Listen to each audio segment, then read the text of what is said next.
Aloha, I'm Representative Gene Ward, and I want to welcome you to the new beautiful studio at the state capitol for Alalo. I want to talk to you a bit about probably one of the biggest and most important things that are on the mind of all the people of Hawaii. It's about the economy. What I want to do is walk through a few slides of some of the things that are happening, some of the things that are not happening, some of the things that we should be concerned about in Hawaii about the Hawaii economy. The things that are going on now in Hawaii probably befuddle a lot of us. In fact, one of the reasons why I want to speak to you today is because even the experts, they get a piece of the action, but they don't give you the total picture. In fact, the problem is nobody knows the total picture. So what I'm going to do is give you a brief overview of what it's like to move ahead in tough times and talk about the problems and the prospects of the Hawaii economy. These are the issues that are ahead of us. Some of the surprises of 2008, all of you know about this, but let me remind you of some of the things that took place. Because of the loan problems, those default rates, the foreclosures that all of us see, the housing, in fact, not so bad in Hawaii, but on the mainland, the housing situation went south. There's too many foreclosures. There are a lot of people who have lost their homes.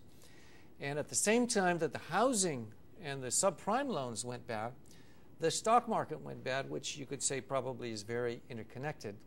But as a surprise of all this, just prior to that, Aloha Airlines, AT Airlines surprised everybody with a bankruptcy. And quite frankly, we had a bill in here that was going to give them loans or some kind of a bailout, if you will, so we could keep all the Hawaii employees and the Aloha Airline effectively flying still.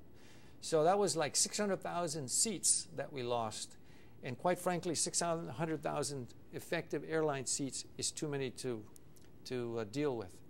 The other difficulty was, those of you who are driving SUVs and larger cars, you know that the price of gas that almost hit $5 a gallon was really probably the message that gave you the pain about the stock market, the message that you got from the pains of these bankruptcies, to where, hey, the economy is going to hell in a handbasket.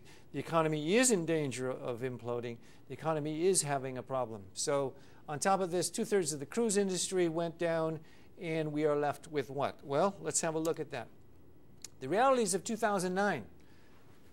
Remember, the good news is 95% of you are still working. That's the good news. The bad news is unemployment that was only 2.9% in November of 2007 has bumped all the way to 5.5%.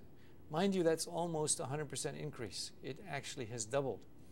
And we've lost jobs since December. 36,000 had been lost, and the economy continues to sputter. Unfortunately, we're not expected to show any growth in 2009, and in a matter of weeks, the Council on Revenues is going to give us another prognostication on where we are, where we're going, and most people think it's going to probably go down. The visitor industry, however, is the one that really pumps in the money in our economy, and that's projected to go down 10 to 15%.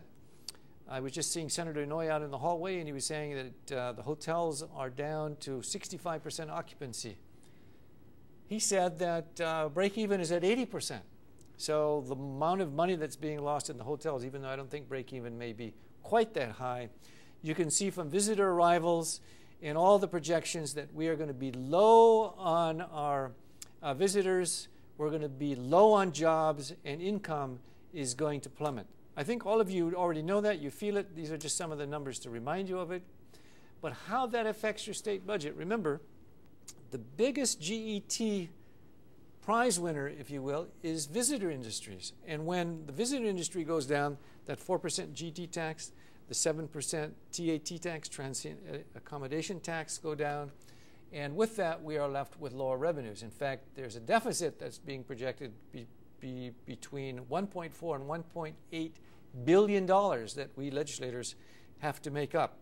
That is another show in and of itself. I will only touch on that because there's some hard choices that our legislators and your legislator is going to have to deal with.